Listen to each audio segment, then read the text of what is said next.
Hi, my name is Ian Moreno. This is my screencast on social media and education. So how can social media support the inquiry concept? First and foremost, it's a trendy topic, something that a lot of educators have backed away from because of how popular and how negative social media seems to be right now.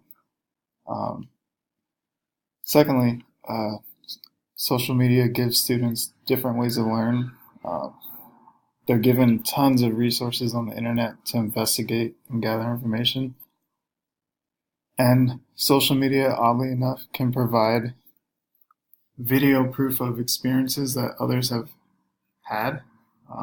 So, for example, like a cooking recipe, instead of having to read about it, you can just go online on Facebook or Instagram and see somebody actually cook that recipe, and it gives you a better view of trying to figure that out.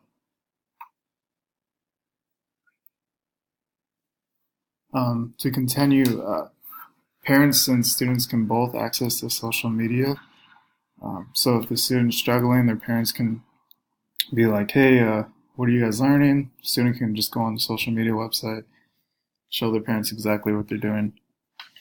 Another thing is that students can post events, create polls, they can blog and share educational content. This just goes back to this slide where they follow that whole inquiry process to the left of this slide. And then last but not least, it shows off your classroom. You want to be an educator that is forward thinking and doing really, really cool stuff instead of just being a boring class that a student has to go to. You want your learners to come in and want to be in that class. How does social media support your learning process?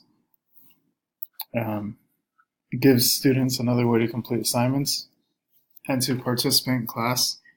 To the left of the slide, this was a class that I had in high school. One of my peers posted this problem to help out other students. We used to do this all the time. I never really thought about how useful this was until we brought up this subject in our class right now. Another way you can support your learner's process for learning is your educators can provide feedback. So on this picture to the left, if I would have screenshot it correctly, it would have had like 40 or 50 comments because all of my peers were in that comment box asking questions about different things or different problems that were similar to this problem. It was really useful back then for students that were struggling with honors algebra. Just here's some more pictures. Our teacher was really nice, and she would always leave us really good messages, even after we were out of her class. It was really cool. I still talk to her to this day, and it's probably because she set up this Facebook page.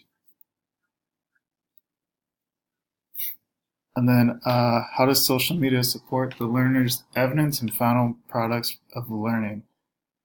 So to the left are some Twitter posts. They're pretty hilarious because the grammar and spelling is all wrong.